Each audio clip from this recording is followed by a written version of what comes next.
السلام علیکم ورحمۃ اللہ وبرکاتہ۔ میں ہوں حافظ ابو سفیان نعمانی اور آپ دیکھ رہے ہیں میوزک کلاسز۔ آج کی اس ویڈیو میں ہم بات کرنے والے ہیں کلاس 10 گرامر کی۔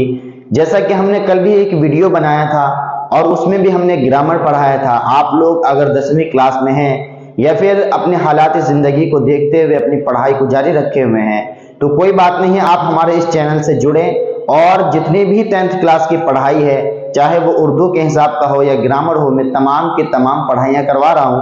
اور آپ سب سے ایک درخواست ہے کہ ہمیں سپورٹ کریں اور اس اردو کی کلاس کو آگے بڑھائیں تاکہ اردو کا بول بالا ہو سکے۔ تو آئیے ہم اپنی ویڈیو کی طرف چلتے ہیں۔ اس سے پہلے ایک درخواست ہے کہ ویڈیو کو لائک کریں، چینل کو سبسکرائب کر لیں اور اسے اپنے دوستوں اور احباب کے پاس ضرور شیئر کریں۔ اور ایک اور مؤدبانہ درخواست ہے کہ اگر یہ ویڈیو آپ دیکھ رہے ہیں تو ویڈیو کی کوالٹی کو تھوڑا بڑھا کر دیکھیں تاکہ جو حرف بورڈ پر لکھا ہوا ہے وہ آپ کو بالکل صاف صاف دکھائی دے گا۔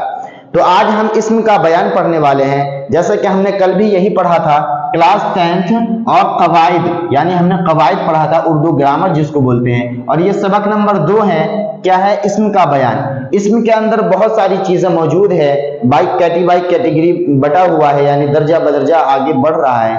تو کل جو ہم نے پڑھا تھا وہ صفت اور موصوف کے بارے میں پڑھا تھا۔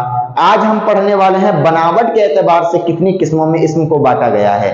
تو آئیے ہم یہاں پر دیکھ لیجئے، اشتقاق اور بناوٹ دونوں ایک ہی لفظ ہے، سمجھے؟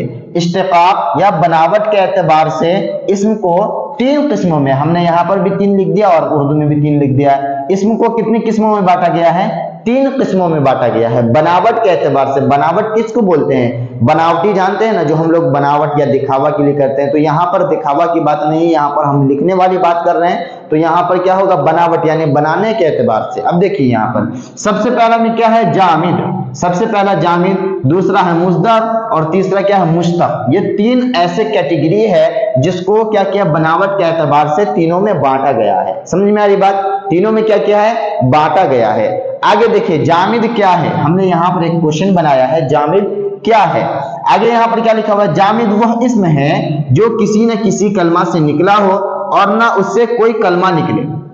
یعنی کیا کہہ رہے ہیں یہاں پر؟ جامد وہ اسم ہے جو نہ کسی کلمہ سے نکلا ہو اور نہ اس سے کوئی کلمہ نکلے۔ مثال کے طور پر، یعنی یہ ایک ایسا لفظ ہے جو کسی لفظ سے بنا نہیں اور نہ یہ کسی لفظ سے بنتا ہے۔ مثلا یہاں پر دیکھ لیجئے، آپ کو اور سمجھ میں آئے گا۔ جیسے دریا، دریا کسی حرف سے بنا نہیں، یعنی یہ کسی چیز کا آپ کو ہنٹ نہیں دے رہا ہے، یہ پروپر ایک چیز ہے، ایک نام ہے۔ کیا کہہ رہے ہیں؟ ایک چیز اور ایک نام ہے دریا۔ دریا جس میں پانی بھرا ہوتا ہے، ندی وغیرہ جس کو ہم بولتے ہیں، ٹھیک ہے۔ آگے دیکھیے پہاڑ، یہ بھی چیز جو ہے یہ بھی کسی چیز سے بنا نہیں، یہ پہاڑ قدرتی چیز ہے، آٹومیٹک رہتا ہے، یہ کسی چیز سے نکلا ہوا چیز نہیں ہے۔ سمجھ میں آئی بات؟ آگے دیکھیے قلم، قلم جس سے ہم لکھتے ہیں یہ بھی ایک قلم ہے، یہ بھی کیا ہے؟ قلم پروپر ایک نام ہے اور یہ بھی کسی چیز سے نہیں نکلا ہوا ہے، نہ اس سے نام کوئی نکلتا ہے اور نہ یہ نکلا ہوا کسی چیز کا نام ہے، ٹھیک ہے۔ آگے دیکھیے وغیرہ، یعنی اسی طریقے کے جتنی چیز ہوتے ہیں، دریا، پہاڑ، قلم، سمجھے، مسجد، مندر وغیرہ جو بھی چیزیں موجود ہیں جو کسی چیز سے نکلا نہ ہو، اس کو کیا بولتے ہیں؟ یہاں پر لکھا ہوا جامد، اس کو کیا بولتے ہیں؟ جامد بولتے ہیں۔ پہلے نمبر کی جو بات ہوئی وہ کمپلیٹ ہو گئی۔ اب دوسرے نمبر کی بات کر رہے ہیں مصدر۔ کیا لکھا ہوا ہے؟ مصدر۔ مصدر کیا ہے؟ مصدر وہ اسم ہے جو خود تو کسی کلمہ سے نہ نکلا ہو، یعنی وہ خود کسی کلمہ سے نہیں نکلا، یعنی آٹومیٹک اس کا نام ہے پہلے سے، سمجھے، اور لیکن اس سے دوسرے افعال اور اسما نکلتے ہوں، یعنی یہ کسی چیز سے نکلا نہیں، کسی لفظ سے بنا نہیں، لیکن اس کی وجہ سے کسی دوسرے چیز کی معلومات ہمیں فراہم ہوتی ہے، یعنی معلومات اس سے کسی چیز کا ہمیں ہنٹ ملتا ہے۔ پہلا میں کیا تھا؟ جامد میں یہ نہ کسی چیز کا ہنٹ دیتا ہے اور نہ یہ کسی چیز سے بنا، سمجھے، یہ اپنے آپ میں ایک ساخت، یعنی بولتے ہیں اگر ہم اپنے طریقے سے بولیں تو یہ اپنے آپ ویسے کا ویسے کھڑا ہے، بیٹھا، جو بھی ہے، سمجھے۔ لیکن یہاں پر جو مصدر ہے یہ کیا کہہ رہا ہے کہ یہ کسی چیز سے نکلا نہیں، لیکن یہ کسی چیز کو درشاتا ہے، اس سے کسی چیز دوسرے چیز کو ہنٹ ملتا ہے، سمجھے۔ आगे देखिए कैसे मिलता है, जैसे पढ़ना, अगर कोई कह देंगे हाँ भाई पढ़ना, तो पढ़ना से हमें ये पता चल रहा है कि हमें पढ़ने के लिए बोला जा रहा है या कोई इंसान पढ़ाई कर रहा है, इससे हमें हिंट मिला। पढ़ना जो लफ्ज है ये किसी चीज से नहीं बना, ये ऑटोमेटिक बना हुआ है, लेकिन इससे हमें एक हिंट मिल गया कि हाँ सामने वाला बंदा को पढ़ने के लिए बोला जा रहा है या फला बंदा पढ़ रहा है। ठीक है, आगे लिखिए लिखना, इसी एतबार से क्या है लिखना, या तो कोई लिखा होगा या कोई लिखने वाला होगा या लिख रहा है वगैरह वगैरह, इससे एक हिंट मिल रहा है, इससे हमें यह पता चल रहा है कि सामने वाला बंदा कुछ कहना चाह रहा है। ठीक है, तो जो हमें जिस चीज से हिंट मिले, जो हमें किसी चीज की तरफ दर्शाए, मुतवज्जा करे, उसको क्या बोलते हैं, मुस्दर बोलते हैं। खाना पीना वगैरह, खाना यानी कोई इंसान खाने वाला है या खा चुका है या खाएगा, उसी हिसाब से क्या होता है वो लफ्ज बार बार रिपीट होकर हमें एक चीज की तरफ मुतवज्जे करता है कि हाँ ये कुछ ना कुछ बात तो है जो हमें बताना चाह रहा है। लेकिन यहाँ पर जामिद में क्या है, ये अपने आप अकेला है, ना ये किसी चीज से बनता है, ना ये किसी चीज को दर्शाता है, ना किसी चीज का हिंट देता है। समझ में आ रही है बात? आगे देखिए, आगे जो है आखिर वाला लफ्ज है मुश्तक। मुश्तक और ये मुस्दर जो है ये दोनों आपस में एक ही जैसे हरफ हैं, एक ही जैसे लफ्ज हैं, बस फर्क क्या है, मुस्दर जो है ये किसी चीज को दर्शाता है और मुश्तक जो है ये हर चीज को खोलकर बता देता है। समझे, जैसे एक दोस्त है, अगर वो फंस गया तो क्या होता है, अगर उसकी कोई बात ऐसी पता चल गई तो वो गुस्से में तमाम दोस्तों की पोल खोल देता है। बस वही यहां पर भी वही बात है।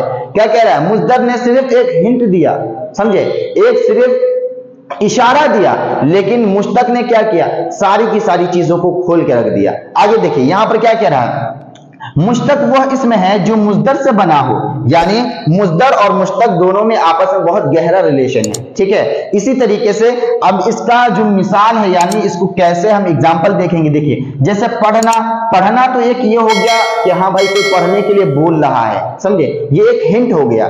लेकिन आगे देखिए पढ़ने वाला, यानी इसने खोल के ये बता दिया कि हाँ वो इंसान, वो शख्स पढ़ने वाला है, पढ़ रहा है।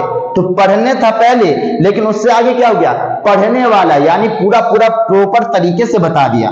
खाना यानी कोई इंसान खाने वाला था, ये अभी पूरा तरीका से पता नहीं चला कि कौन खा रहा था, कौन खाने वाला है, लेकिन यहां पर क्या कह दिया, खाना से खाने वाला। खाना जो था ये था मुस्दर में, लेकिन खाने वाला यानी पूरा जो खोल के बता दिया है वो कौन बताया है, मुश्तक बताया। आगे देखिए लिखना, लिखना से लिखने वाला, यानी ये सिर्फ हिंट दिया और जब मुश्तक में आया तो ये तरीके से बता दिया कि फलां शख्स ये काम करने वाला है, फलां शख्स खाने वाला है, वो लिखने वाला है, वो काम करने वाला है। यानी ये तमाम चीजें क्या कर दिया, मुश्तक ने तरीके से बता दिया। तो एक बार और समझ लीजिए अच्छी तरीके से कि ये जो जामिद है ये क्या काम करता है, ये ना किसी कलमा से निकलता है, ना किसी लफ्ज से निकलता है, और ना ये किसी चीज को दर्शाता है, ये अपने आप में अकेला है। समझे, यानी ये इकलौता भाई है, ये इसका ना कोई भाई है और ना ये किसी का भाई है। समझ में आ रही बात? आगे देखिए मुस्दर जो है ये किसी कलमा से निकला तो नहीं है, लेकिन ये एक दूसरे को दर्शाता है, यानी एक दूसरे चीज की तरफ इशारा करता है। यानी मिसाल के तौर पर ये बोलना, मैं बोलूंगा जाना, मैं बोलूंगा जाना, अब कौन जाएगा इसका तो पता नहीं, लेकिन यहां पर जाने से मतलब ये हो रहा है कि हाँ इससे एक हिंट मिला, एक इशारा मिल रहा है कि फला बंदा को बोला जा रहा है जाने के लिए, ये एक क्या हुआ, इशारा मिल रहा है। ठीक है, लेकिन मुश्तक जो है ये क्या कह रहा है, जाने वाला, इसने खोल के बता दिया कि फला शख्स जाने वाला है। समझ में आई बात? अब जैसे एक ग्रुप है, उसमें किसी एक ने चोरी कर ली, किसी चीज की भी चोरी कर ली, एक मिसाल के तौर पर, दिल पे नहीं लीजिएगा, किसी ने चोरी कर ली, अब मैं बोलूंगा फलां शख्स चोर है, तो चोर जो हो गया, जो खोल के बता दिया वो कौन है, वो मुश्तक है। जो खोल के बता दिया वो मुश्तक, जो छुपा के रखा, सिर्फ हिंट दिया, सिर्फ इसने बताया कि हाँ इसमें से चोर है, सिर्फ एक हिंट दिया, इशारा दिया, तो वो जो इशारा दिया है वो कौन है, वो मुस्दर है, और जो खोल के बता दिया वो मुश्तक है, और जिसको कुछ पता ही नहीं है इस बारे में वो क्या है, वो जामिद है। तो इतना समझ में आया, ये बहुत अच्छा तरीका था समझने का। उम्मीद करता हूं कि वीडियो आपको समझ में आया होगा, और इसी तरीके से कल मैं इसमें मुआरफा के बारे में समझाऊंगा, और इसी तरीके से आगे जितने चैप्टर होते चले जाएंगे मैं उस तरीके से आपको पढ़ाता चला जाऊंगा। और दरख्शा की किताब भी यहाँ पर पढ़ाई जाती है। अगर आपके मन में भी कोई सवाल है, कोई ऐसी बात है जो आपको समझ में नहीं आ रही है, तो बराए मेहरबानी आप मुझे कमेंट बॉक्स में कमेंट करें और इस वीडियो को दूसरों दोस्तों के पास जरूर शेयर करें, क्योंकि 2025 का जो एग्जाम है वो हमारे सर पे बैठा हुआ है, उसमें हमें अच्छे नंबरों से कामयाबी हासिल करनी है। आप अगर मुसलमान हैं और आपने उर्दू में अच्छा नंबर नहीं लाया तो ये बहुत ही निहायत ही अफसोस की बात है। तो उम्मीद करता हूं कि वीडियो अच्छा लगा होगा। वीडियो को लाइक जरूर करना है और चैनल को सब्सक्राइब जरूर कर दें और हमारा सपोर्ट करें और हमें आगे बढ़ाने में आप लोग मदद करें। तो अभी तक के लिए बस इतना ही। अस्सलामु अलैकुम वरहमतुल्लाहि वबरकातुहू।